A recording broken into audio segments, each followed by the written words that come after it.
Yeah. Questions and answers? John. Well, I'm not giving the answers. You have to find the answers. All right.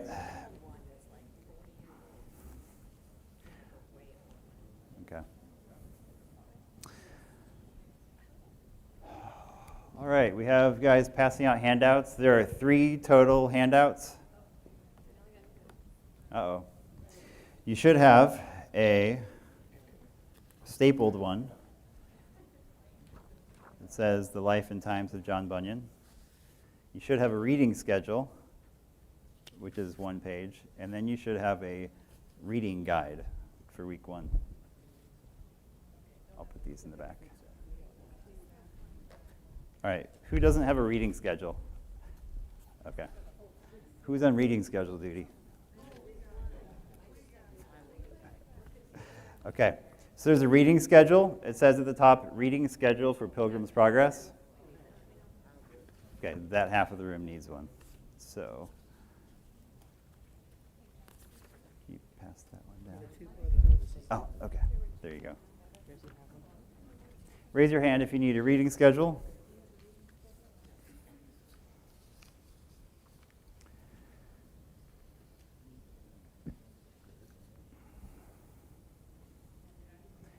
It's a little harder with everybody spread out, but we'll figure it out.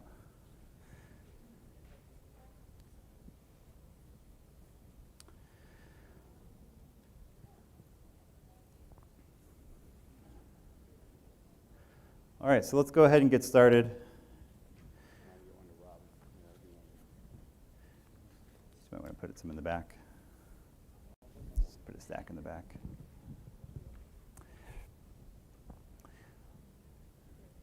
So we'll spend today giving some background on John Bunyan and the influence of Pilgrim's Progress, and then next week we'll start discussing the content of Pilgrim's Progress. And I gave you some handouts that we'll talk about in a minute. But I want to start off with a verse, and this was a verse that John Bunyan speaks about a lot, and it's a sort of a theme that runs through Pilgrim's Progress. 2 Corinthians 4:18 says, "We look not to the things that are seen, but to the things that are unseen. For the things that are seen are transient, they're temporary, but the things that are unseen are eternal." And the story of Pilgrim's Progress is the story of a person who is looking forward to a city that is unseen. And he's going on this journey, and there are so many transient things that come up and confront him in the way. But the idea is he needs to keep his mind on things that are eternal. And that's what we want to try to focus on here today and over the next few months as we study this book. We want to look at things that are eternal, and John Bunyan helps point us in that direction. So let's begin with a word of prayer and ask the Lord to help us as we study together today. Father, thank you for bringing us here together and for keeping those in here healthy. Lord, I pray that you would help us to focus on eternal things. And there are so many things that are concerning to us that are going on in the world today. But Lord, help us to focus on the unseen things and to focus on you. Though you are unseen, you are the great reality to which we are looking. Pray that you would draw our hearts together and closer to you today. In Jesus' name, amen. All right, so I gave you some handouts. One of them is a reading schedule. So go ahead and look at your reading schedule. And if you didn't get one, we'll get one to you at the end. So the idea here in this class is not that I'm just going to read the book and tell you about it. The idea is that you're going to read the book and that we can talk about it together in here. So this isn't necessarily just going to be me getting up here and telling you all kinds of stuff about Pilgrim's Progress. But I want the best way for this to work would be for this to be interactive. I don't think it'll be a terribly difficult thing for you to be able to do the readings. So I gave you readings throughout the next 3 months, And the average reading is about 12 to 13 pages. Some are shorter, some are longer. That's somewhere between 1 and 2 pages a day. So I know that everybody in here can do that. So that's the expectation. And in case it's difficult for you, I'm making a reading guide. So you have a reading guide. You can look at the other handout I gave you. I'm going to do this. I'm going to have one for you each week. One thing I'm going to do is put some interesting words at the top, because this is a 350-year-old book, and some of the words that are used in this 350-year-old book are not words that we use today. And so just so we're out to help you guys know what these words mean, I picked out the ones that are the most interesting ones and put down some definitions for you. I also put some study questions. The numbers in parentheses are the page numbers that those answers are found on, but it only works if you use the authorized version of Pilgrim's Progress, which is this one. And it's the authorized one because that's the one I picked. There are lots of different Pilgrim's Progress editions. It's been the most reprinted book in the history of the world except for the Bible. So most likely, if you have an edition of Pilgrim's Progress, the pages won't match up with the pages in this one. So I sent a link in the email that Patty sent out last week to get this on Amazon. There's also a link in the document that's on the Faith Life site that we'll look at in just a minute. Speaking of the Faith Life site, what's going to happen is each week I'm going to update the Faith Life site with the new documents. So you can get to them, you can access the schedule anytime you want. The way you get to that is you go to our church website and you click on the little menu in the upper left, and it'll bring up the list, and then you will click on Community. And then when you click on Community, it'll bring you to the Faith Life site, and you'll need to set up a login. And then if you don't have a login yet, you'll need to make one. You'll log in, you'll click on where it says Files, and then there will be a board up there called Pilgrim's Progress. And you click on Pilgrim's Progress, and you'll see that it has these documents here. All the documents I'm handing out today are up here. So those are all here. You can change the view. This is a list view here. That's what I'm in now. I think it defaults to this one here, which is an icon view. So this is where I'm going to put the files if you want them electronically. If you don't, you can just ignore all this, and I'll have them printed for you. But that's a way you can get it and access things if you lose your sheet of paper, or if you don't get your handout, or if you miss a week. Back to the reading schedule. What I also did in the reading schedule is I put a list of resources on the bottom. So when we're looking at the reading schedule, since the page numbers don't match up, I was supposed to say this earlier, since the page numbers aren't going to match up exactly with my version of Pilgrim's Progress, I put the events in the story that you need to be reading through. So you'll start out at the den, which is at the beginning, and then you'll go till the time where they get through the Slough of Despond event. And then the next week, you'll start with the Worldly Wise Man event, and then you'll go through when Christian gets through the wicket gate. And then the next week, you'll start with the interpreter's house, and you'll go through the part where he gets to the cross. So that should help us all stay together.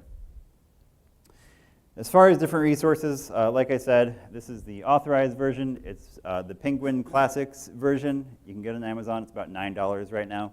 It's edited by a guy named, I think it's Roger Pulley, and he's a Bunyan scholar.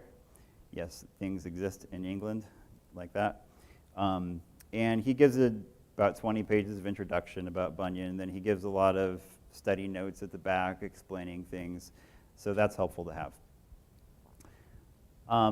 So another book that would be helpful, if you don't want to read the original text, you say Old English or Middle English or whatever kind of English that is just too hard for me to read. Amen. Like for Jeff, that's not a problem, because pre-modern English, it seems old to me. Well, so it's not Old English, it's pre-modern. There have been some, okay, early modern. I'm going to stop talking about that. And if you want to know about that, you can talk to Mrs. Rose. There are some modernized versions. The best one I'm aware of is this one. It's edited by C.J. Lovick, and it's produced by Crossway. The nice thing with this is it's got some really nice pictures, like full color pages. Jeff, you like that? Okay. So it's got a lot of pictures. It also has explanatory notes, sort of explaining what's going on in the story, just so you're understanding. And it's using more modern language, and it's formatted really nicely. It's more expensive. It's about $25 on Amazon. So, but it's nice. So, another version, if you want to be like Pastor, if you want and lift weights while you do it, is Pastor's version of Pilgrim's Progress, which is really nice and large. So if you want to know where Pastor got that, you can ask Pastor, but this looks like a very nice volume. But it's not the authorized version. So there are a couple other modernized versions you can use. Feel free to use them if that helps you. One Warren Wiersbe was involved in, and then there's a Pilgrim's Progress in today's English. There are some children's versions if you want to have your kids involved in doing this and you don't think they can quite read a full version yet. There's one called Little Pilgrim's Progress. I haven't personally read it, but I think Kara has, and I think Mrs. Floyd mentioned this to me years ago. And it basically takes an adult Christian and makes him a child, and he goes through the same kinds of events that Christian goes through. And then the second part of the book is Christiana, who is a friend of Christian instead of the wife of Christian. And so that's one resource for kids. There's another one for a younger age. It's called Dangerous Journey, and it's the story of Pilgrim's Progress. Again, Jeff, this might be a good one for you. It's got big pictures, lots of them, and so it's a sort of a graphic novel thing, but that's good. And then there's one called Pictorial Pilgrim's Progress. It's one of those where you have the pictures on every other page, and it really dumbs down the story. And then you've got the Young Readers edition. I read this when I was in elementary school. I thought the cover was really cool because I liked his armor, but it's very, very abridged. So those are some of the editions you can check into. I was going to point out with the nice version that I was pointing out here, there is a great advantage in having the typesetting done so nicely. I feel like in so many of the Pilgrim's Progress editions I've looked at, the typefacing is just terrible. It looks like this, and you've got like Bunyan's notes on the side, and they're sort of indented with the text, and you don't really have good paragraph breaks, and it's just hard to read. And so again, what this version does is it makes things nicer and dumbs things down for us modern people who don't have the attention span that people did back in the 1600s. There are some movies that you can watch. Oh, audiobooks first. So there are audiobooks. Feel free to listen to audiobooks, but audiobooks don't really count the same as reading the actual book. It's going to be hard to do the audiobooks and go through the study questions. There are several. They all have good British voices. So David Shaw Parker did one. Nadia May. Sounds kind of like your grandma telling you a story. That one's not my favorite. My favorite one is one by Robert Whitfield. And so some audiobooks, you have people just saying the words. And then other audiobooks, you feel like they're actually communicating the message to you. And so I feel like Robert Whitfield does the best at that. And the modern version that I just showed you, that's also available as an audiobook. All of these are available for free on Hoopla. I don't know if you used Hoopla before, but you can get Hoopla. You can use it through the Greenville library system, and you can have free access to any of those audiobooks. There are also some movies. That one's from 1978. I watched a little bit of it and couldn't keep going. It just wasn't very good. Has anybody else watched that? I shouldn't have said it's not very good. What do you think about it? Okay. Oh, okay. So there's probably some good things about it. The beginning was really weird to me, but maybe I'll watch the rest of it. There's another one that came out about 12 years ago. We watched it a few years ago. I think they told the story pretty accurately. Has anybody else watched that one? No? Okay. So I'll feel free to say it was a little corny, unless it's somebody's favorite movie. And then this one came out a year ago. It's an animated version.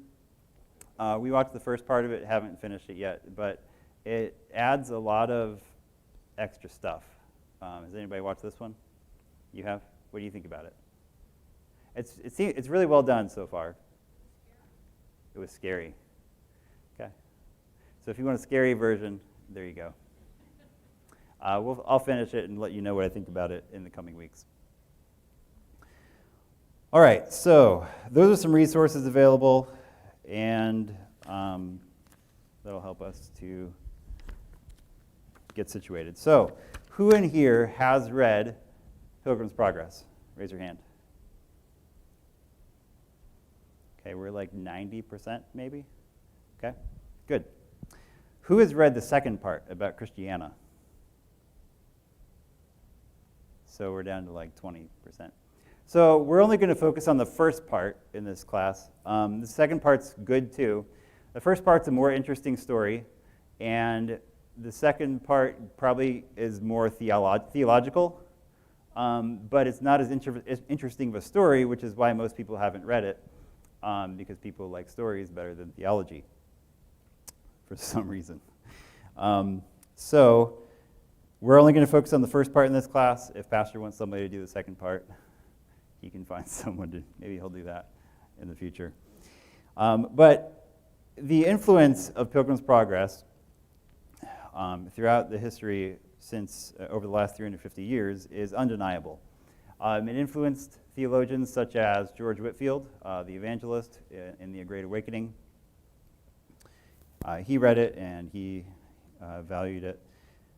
Charles Spurgeon was significantly influenced by Pilgrim's Progress. He read it over 100 times.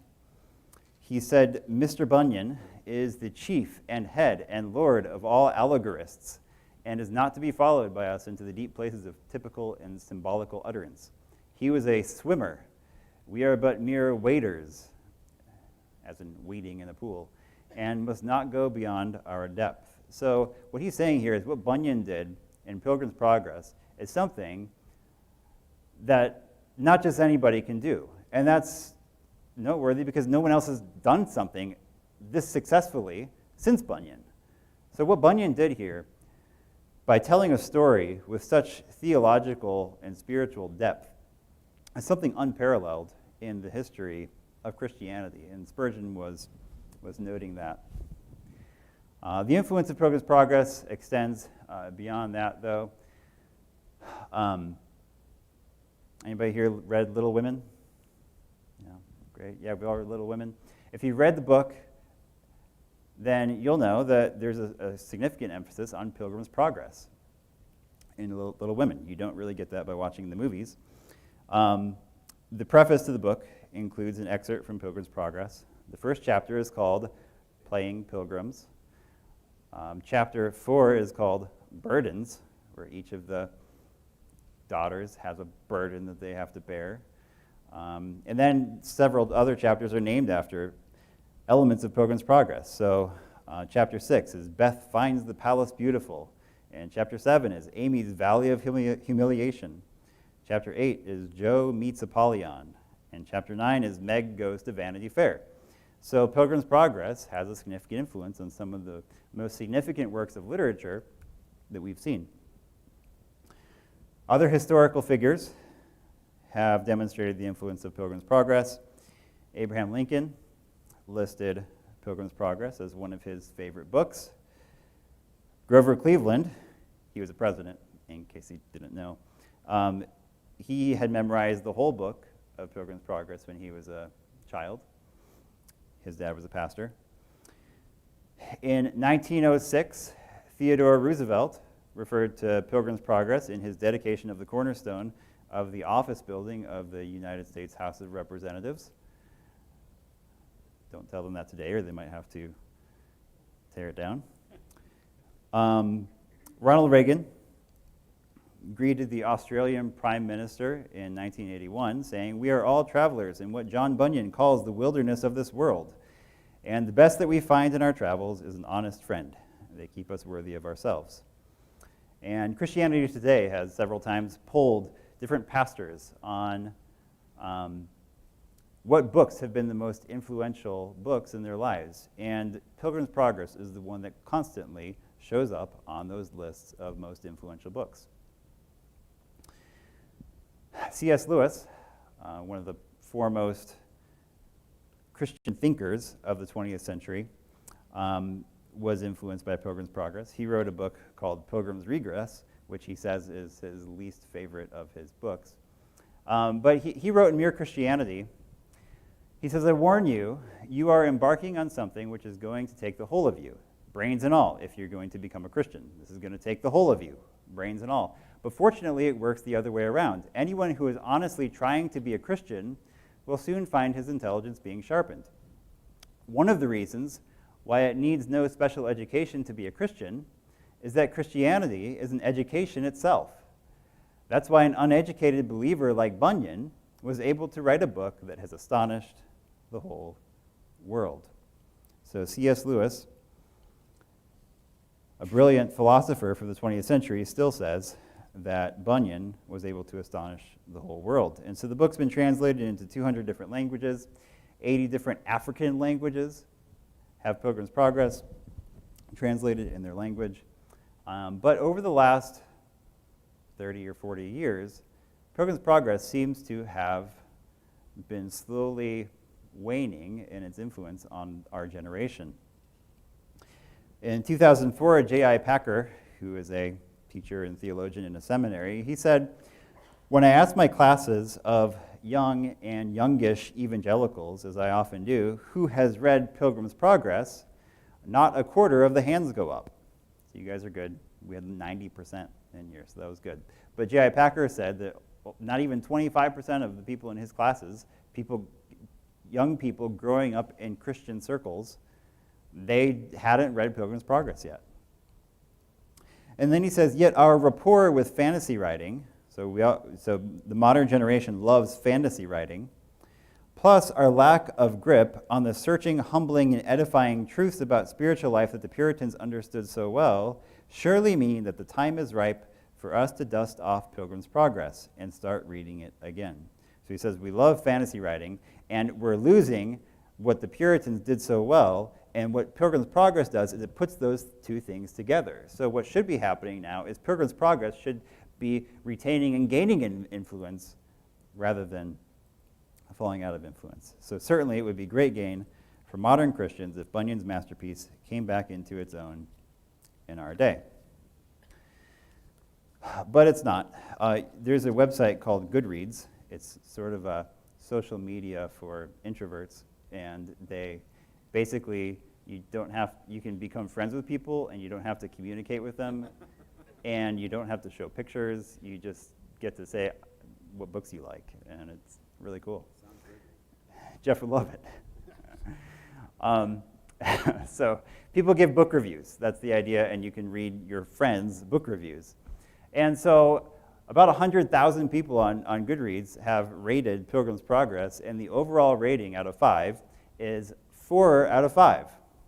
So the best-selling book of all time, other than the Bible, has a 4.00 out of 5. So obviously, this generation does not appreciate the value of Pilgrim's Progress. And so Leland Ryken, who wrote a book about Pilgrim's Progress, and he made a couple of suggestions as to why Pilgrim's Progress has fallen into distaste, and he said that one reason is the archaic language. Is archaic okay to say? Okay. The archaic language, that's what Leland Ryken said. And the use of allegory has fallen into distaste. So there are some parts of it that are complicated. Because it's allegory, we're working on two levels of meaning. There's the story itself, and then there's a deeper meaning. There's a Christian meaning. There's a meaning that if you're not a believer who knows the Bible, you're just not going to get it. And so our modern generation, because we haven't grown up on the King James Version of the Bible, and we haven't grown up reading meaningful literature, people today aren't growing up valuing Pilgrim's Progress. They open it up and they start seeing these and thous and verbs ending with ist, and they don't know what to do with it, and it gets boring to them, and so they give up and they don't like it. Huckleberry Finn says that he was familiar with Pilgrim's Progress, and he said there were some books too. One was Pilgrim's Progress, about a man that left his family. It didn't say why. I read considerable in it now and then. The statements was interesting, but tough. So, that's an unbeliever's, Mark Twain's, take on Pilgrim's Progress. A man left his family, and it doesn't say why. And the statements were interesting, but they were tough. And so some of the statements in there are tough. And there are some things that even for believers reading this book, they're going to be tough for us to talk about, because the Puritans talked about things in a different way than we talk about them sometimes, and it's going to make us uncomfortable with how he talks about the Christian life at times. I would add, so Ryken had those two reasons. I would add that our modern culture doesn't like Pilgrim's Progress because one of the main emphasis in Pilgrim's Progress is the idea that the Christian life is a struggle. And he talks about how hard it is all the time. And it's like he lived under this weight of this burden, and throughout his life, he's just going through constant suffering. And that's just not something that people in our world like to talk about. They don't want to focus on, they don't want to talk about suffering. They don't want pastor to spend the next few months talking about the book of Job. They don't want to talk about suffering. They like comfort. We don't want to suffer in America. Also, Bunyan makes very strong assertions about truth. He makes very strong assertions about error, and people today don't like that. They want you to be accepting of everybody else's view, and John Bunyan very much is not accepting of other views. He says Christianity is the only way. And he talks about specific errors. He talks about the Roman Catholic Church as if they are damnable and going to hell. And that doesn't go over very well, even among evangelicals today. Another reason is that Bunyan is a Puritan, and he longs for holiness. And people today just don't share that same desire in the way that Bunyan did. So what we want to do is try to get to a point where we can understand this book better, because this book overflows with the thoughts of a man who was himself just infused with the Bible. And so almost sentence after sentence in this book, we have quotations from the Bible, and it just keeps coming out. And so there is significant value for us to have here. So on your notes, I guess we're finally get to your notes. I put a section from John Bunyan's apology. He's not saying, I'm sorry I wrote this. He's defending why he wrote this. That's an apology. An apology is when you're making a defense of something. So he says, this book will make a traveler of thee, if by its counsels thou wilt ruled be. So he wants you to be ruled by the counsels in his book.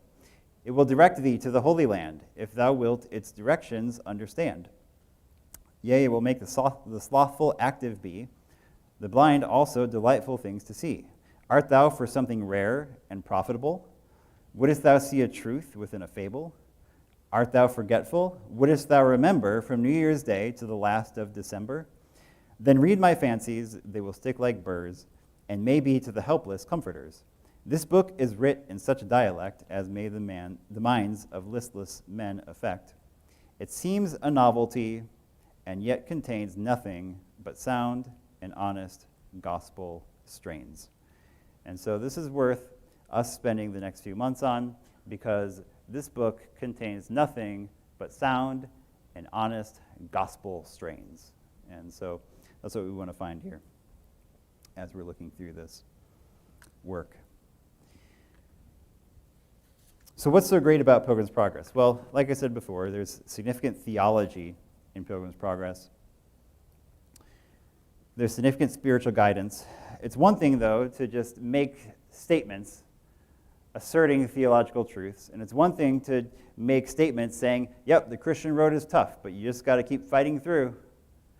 But it's another thing when a man who's lived these experiences can tell a story, and in that story you can relate to it, and you can connect that story and those events to things that are happening in your life, and for you to be able to learn theology in that way.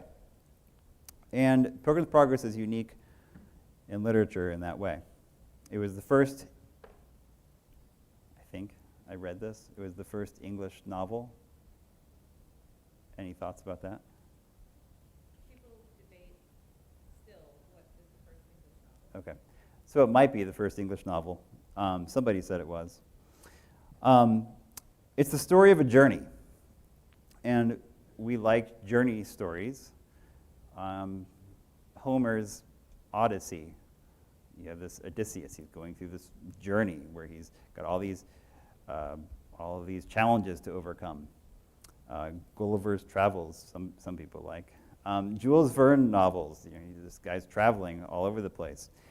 Then The Hobbit and The Lord of the Rings. They are journey stories. They're going on this journey, and they're trying to get to the end goal.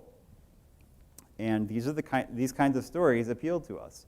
And Pilgrim's Progress is a journey story. And many of these stories about journeys have deeper meanings beneath the surface. And that's what we have here with Pilgrim's Progress. So in order to understand Bunyan and Pilgrim's Progress, we need to understand a little bit about what was going on in the historical background of Bunyan's time.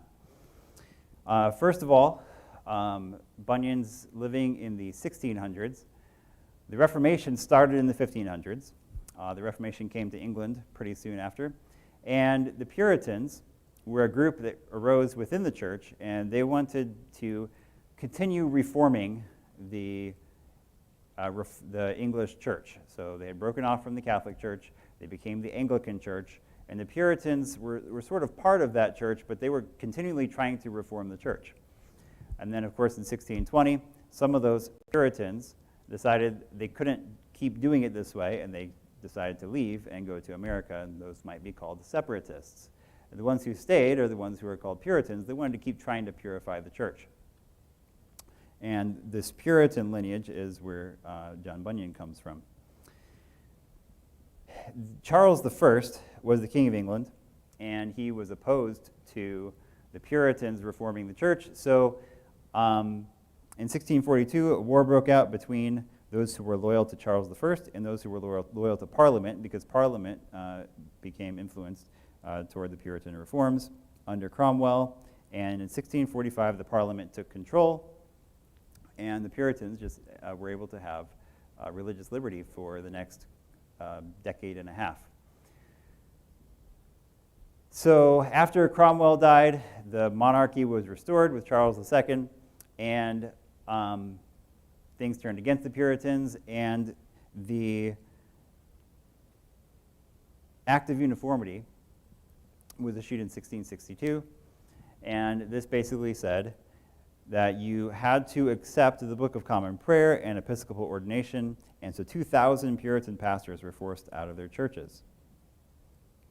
And finally, then in 1672, there was a Declaration of Religious Indulgence, which gave some more freedoms to the Puritans. That time between 1660 and 1672, John Bunyan was in jail for refusing to stop preaching the gospel because he was not licensed, and because he wasn't licensed, he had to go to jail. So he was in jail from 1660 to 1672.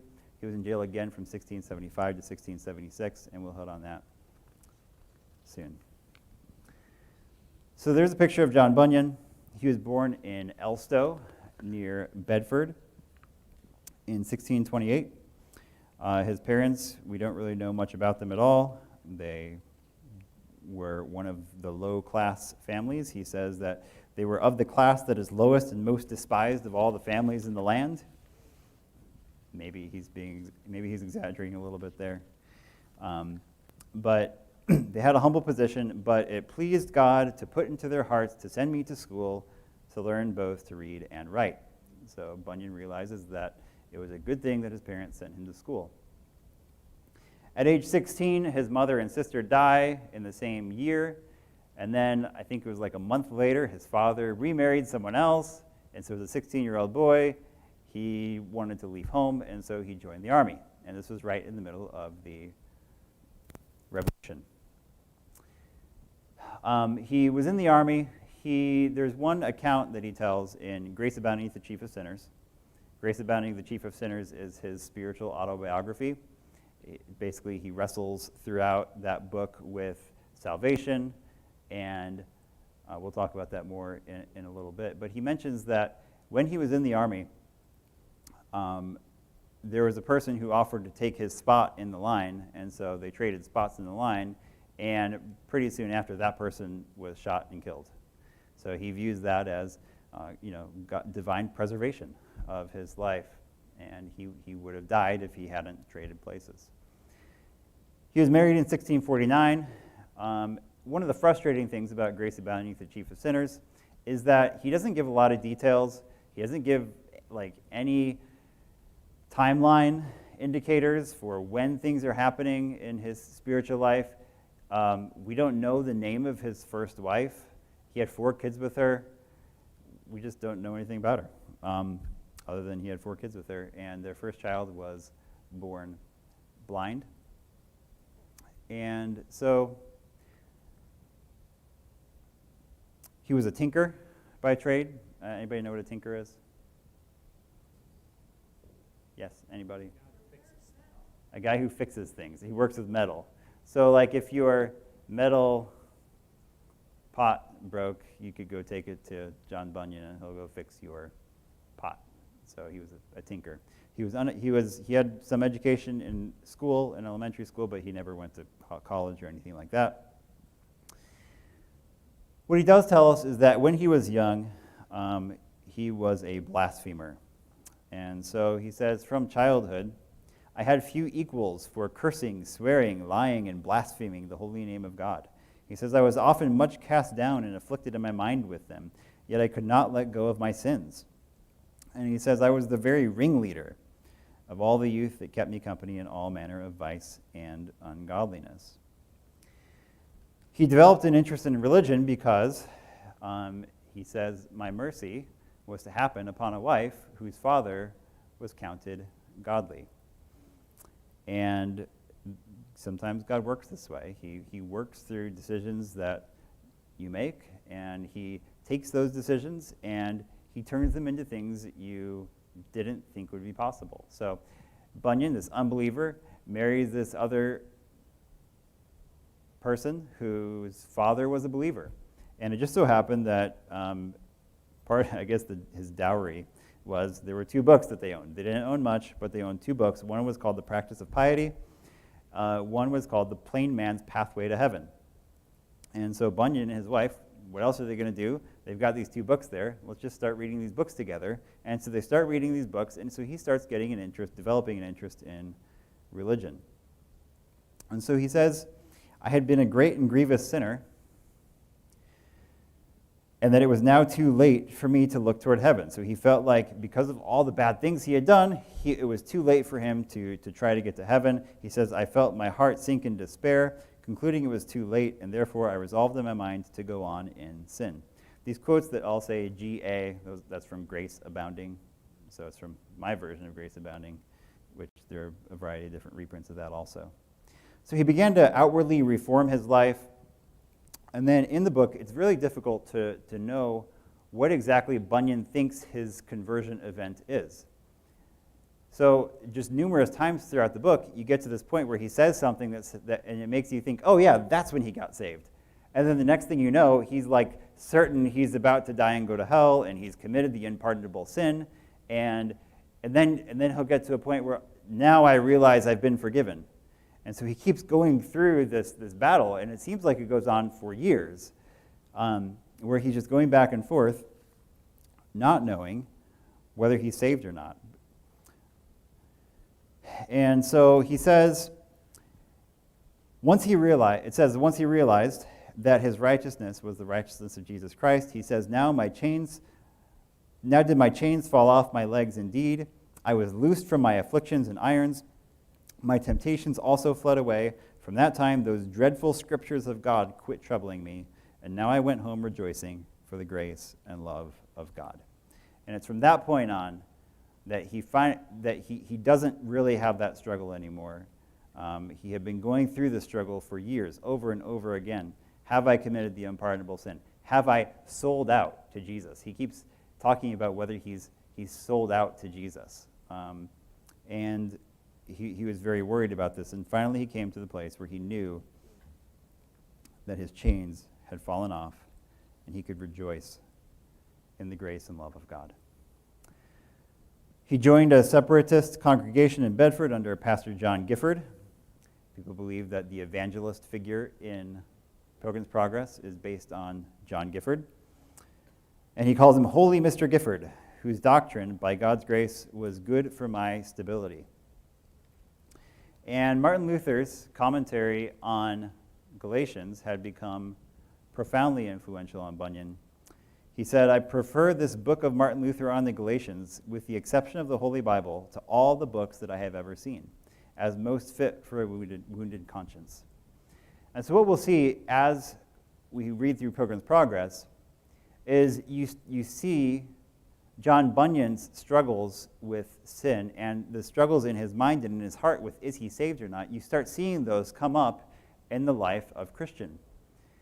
And where Galatians became such an incredibly important book for him, like in Martin Luther's commentary on the Galatians, several sections of the first part of Pilgrim's Progress before he gets to the cross are based on the teachings in Galatians 4, where he's struggling with the need of being the slave to the law and having to be completely subject to the law.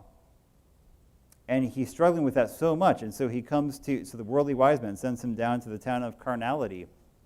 And this hill looks like it's going to topple over his head, and he can't climb the hill. It's impossible to climb up. And that's the point of the law. When you're trying to climb the hill of the law, you can't climb up that hill. It looks like it's going to topple over you, and it's going to crush you under it, because no one can obey the law, and no one can keep the law perfectly. And that's what Bunyan's. And so you see Bunyan's personal experience coming out in this book.